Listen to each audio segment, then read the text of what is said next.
بسم اللہ الرحمن الرحیم۔ تمام بھائی اور بہنوں کو السلام علیکم۔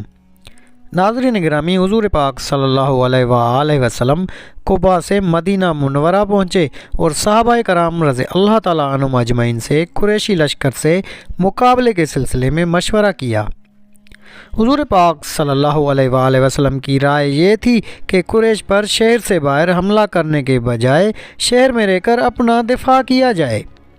چنانچہ آپ صلی اللہ علیہ وآلہ وسلم نے فرمایا، اگر تمہاری رائے ہو تو تم مدینہ منورہ میں رہ کر ہی مقابلہ کرو، ان لوگوں کو وہیں رہنے دو جہاں وہ ہیں، اگر وہ وہاں پڑے رہتے ہیں تو وہ جگہ ان کے لیے بدترین ثابت ہوگی، اور اگر ان لوگوں نے شہر میں آ کر ہم پر حملہ کیا تو ہم شہر میں ان سے جنگ کریں گے، اور شہر کے پیچ و خم کو ہم ان سے زیادہ جانتے ہیں۔ آپ صلی اللہ علیہ وآلہ وسلم نے جو رائے دی تھی، تمام بڑے صحابہ کرام کی بھی وہی رائے تھی۔ منافقوں کے سردار عبداللہ ابن ابی نے بھی یہی مشورہ دیا۔ یہ شخص ظاہر میں مسلمان تھا اور اپنے لوگوں کا سردار تھا۔ دوسری طرف کچھ پرجوش نوجوان صحابہ اور پختہ عمر کے صحابہ یہ چاہتے تھے کہ شہر سے نکل کر دشمن کا مقابلہ کیا جائے۔ یہ مشورہ دینے والوں میں زیادہ وہ لوگ تھے جو غزوہ بدر میں شریک نہیں ہو سکے تھے، اور انہیں اس کا بہت افسوس تھا۔ وہ اپنے دلوں کے ارمان نکالنا چاہتے تھے۔ چنانچہ ان لوگوں نے کہا، ہمیں ساتھ لے کر دشمنوں کے مقابلے کے لیے باہر چلیں، تاکہ وہ ہمیں کمزور اور بزدل نہ سمجھیں، ورنہ ان کے حوصلے بہت بڑھ جائیں گے، اور ہم تو یہ سوچ بھی نہیں سکتے کہ وہ ہمیں دھکیلتے ہوئے ہمارے گھروں میں گھس آئیں۔ اور اے اللہ کے رسول، جو شخص بھی ہمارے علاقے میں آیا ہم سے شکست کھا کر گیا ہے۔ اب تو آپ ہمارے درمیان موجود ہیں، اب دشمن ہم پر کیسے غالب آ سکتا ہے؟ حضرت حمزہ رضی اللہ تعالیٰ عنہ نے بھی ان کی تائید کی۔ آخر آپ صلی اللہ علیہ وآلہ وسلم نے ان کی بات مان لی۔ پھر آپ صلی اللہ علیہ وآلہ وسلم نے جمعہ کی نماز پڑھائی اور لوگوں کے سامنے وعظ فرمایا، اور انہیں حکم دیا، مسلمانوں، پوری تندہی اور ہمت کے ساتھ جنگ کرنا۔ اگر تم لوگوں نے صبر سے کام لیا تو اللہ تعالیٰ تمہیں فتح اور کامرانی عطا فرمائیں گے۔ اب دشمن کے سامنے جا کر لڑنے کی تیاری کرو۔ لوگ یہ حکم سن کر خوش ہو گئے۔ اس کے بعد آپ صلی اللہ علیہ وآلہ وسلم نے سب کے ساتھ عصر کی نماز پڑھی۔ اس وقت تک ارد گرد سے بھی لوگ آ گئے تھے۔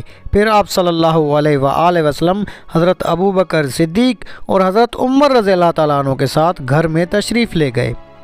ان دونوں نے آپ صلی اللہ علیہ وآلہ وسلم کے سر پر عمامہ باندھا اور جنگی لباس پہنایا۔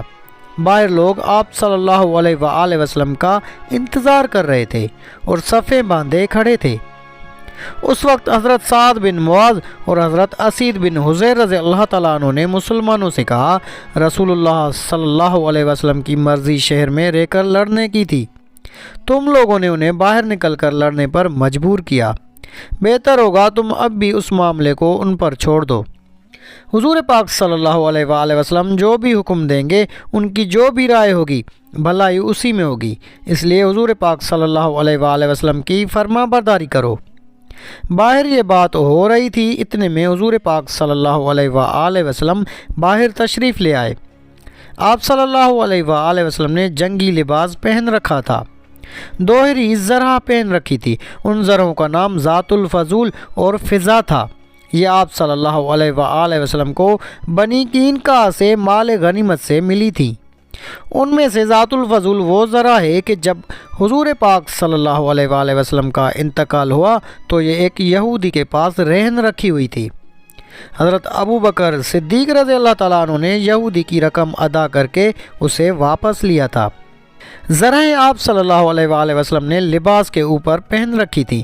اس وقت ان نوجوانوں نے عرض کیا، اے اللہ کے رسول، ہمارا مقصد یہ نہیں تھا کہ آپ کی رائے کی مخالفت کریں یا آپ کو مجبور کریں، لہذا آپ جو مناسب سمجھیں وہ کریں۔ اس پر حضور پاک صلی اللہ علیہ وآلہ وسلم نے ارشاد فرمایا، اب میں ہتھیار لگا چکا ہوں، اور کسی نبی کے لیے ہتھیار لگانے کے بعد ان کا اتار دینا اس وقت تک جائز نہیں جب تک کہ اللہ تعالیٰ اس کے اور دشمنوں کے درمیان فیصلہ فرما دے۔ آپ صلی اللہ علیہ وآلہ وسلم نے اس موقع پر 3 پرچم بنوائے۔ ایک پرچم قبیلہ اوس کا تھا، یہ حضرت اسید بن حضیر رضی اللہ تعالیٰ عنہ کے ہاتھ میں تھا۔ دوسرا پرچم مہاجرین کا تھا، یہ حضرت علی رضی اللہ تعالیٰ عنہ یا حضرت مصعب بن عمیر رضی اللہ تعالیٰ عنہ کے ہاتھ میں تھا۔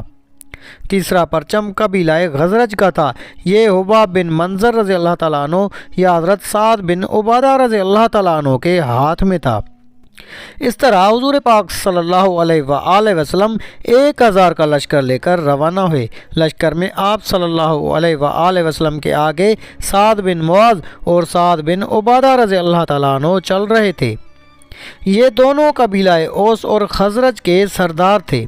آپ صلی اللہ علیہ وآلہ وسلم نے مدینہ منورہ میں ایک نابینا صحابی حضرت عبداللہ بن ام مکتوم رضی اللہ تعالیٰ عنہ کو اپنا قائم مقام مقرر فرمایا۔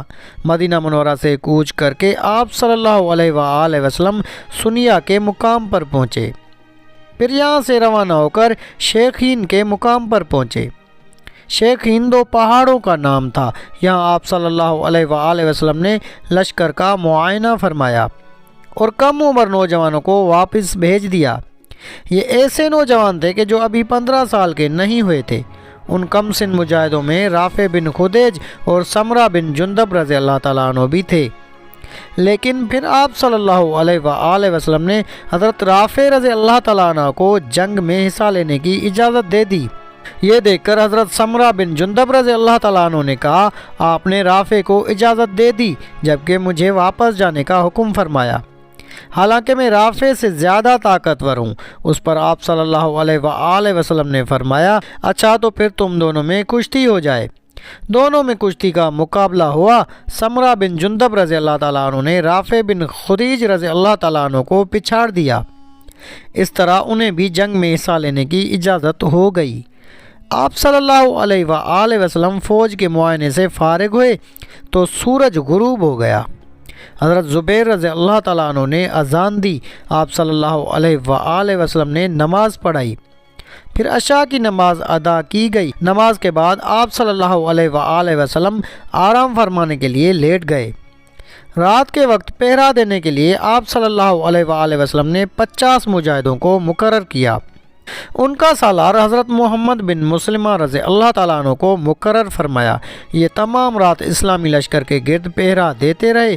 رات کے آخری حصے میں آپ صلی اللہ علیہ وآلہ وسلم نے شیخین سے کوچ فرمایا اور صبح کی نماز کے وقت احد پہاڑ کے قریب پہنچ گئے۔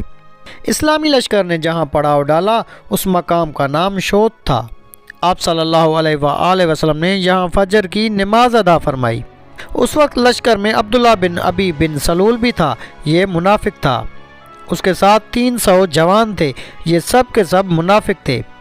اس مقام پر پہنچ کر عبداللہ بن ابی نے کہا، آپ نے میری بات نہیں مانی اور ان 9 عمر لڑکوں کا مشورہ مانا، حالانکہ ان کا مشورہ کوئی مشورہ ہی نہیں ہے۔ اب خود ہی ہماری رائے کے بارے میں اندازہ ہو جائے گا، ہم بلا وجہ کیوں جانے دیں، اس لیے ساتھیوں واپس چلو۔ اس طرح یہ لوگ واپس لوٹ گئے۔ اب حضور پاک صلی اللہ علیہ وآلہ وسلم کے ساتھ صرف 700 صحابہ رہ گئے۔ اس روز مسلمانوں کے پاس صرف 2 گھوڑے تھے، ان میں سے ایک حضور پاک صلی اللہ علیہ وآلہ وسلم کا تھا اور دوسرا ابو بردہ رضی اللہ تعالیٰ عنہ کا تھا۔ شوط کے مقام سے چل کر آپ صلی اللہ علیہ وآلہ وسلم نے احد کی گھاٹی میں پڑاؤ ڈالا۔ آپ صلی اللہ علیہ وآلہ وسلم نے پڑاؤ ڈالتے وقت اس بات کا خیال رکھا کہ پہاڑ آپ صلی اللہ علیہ وآلہ وسلم کی پشت کی طرف ہے۔ اس جگہ رات بسر کی گئی۔ پھر حضرت بلال رضی اللہ تعالیٰ عنہ نے صبح کی اذان دی۔ صحابہ کرام رضی اللہ تعالیٰ عنہ مجمعین نے صفیں قائم کی اور آپ صلی اللہ علیہ وآلہ وسلم نے انہیں نماز پڑھائی۔